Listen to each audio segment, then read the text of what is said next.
বাংলাদেশকে উল্টো পথে পরিচালিত করার জন্য নানানভাবে ষড়যন্ত্রে লিপ্ত হয়েছে।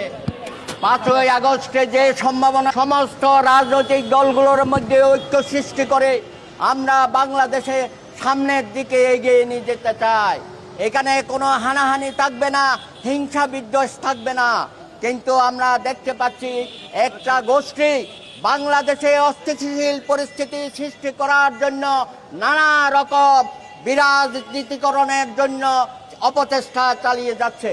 আমাদের মা বোনদের উপর প্রতিনিয়ত হামলা হচ্ছে, নির্যাতন হচ্ছে, নিপীড়িত হচ্ছে। তাদের পোশাক আশাক নিয়ে নানা রকম কুরুচিপূর্ণ বক্তব্য দেওয়া হচ্ছে।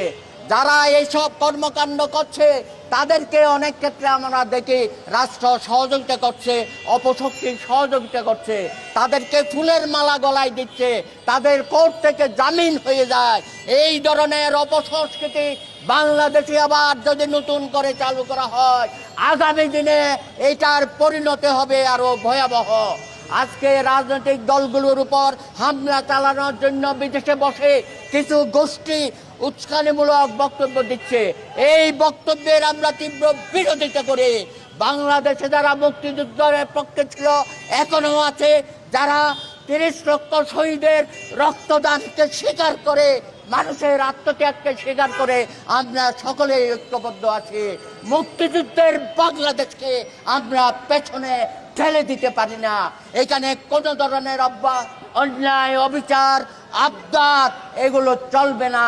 আজকে আমরা দেখতে পাচ্ছি নতুন নতুন স্লোগান উঠছে, বাংলাদেশকে আবার বিভাজিত করার জন্য ষড়যন্ত্র করা হচ্ছে। সুতরাং এই ধরনের কর্মকাণ্ড থেকে তারা বিরত থাকবেন। সরকার, আপনি গভীর ঘুমে আচ্ছন্ন হয়ে আছেন, তাড়াতাড়ি ঘুম ভাঙান।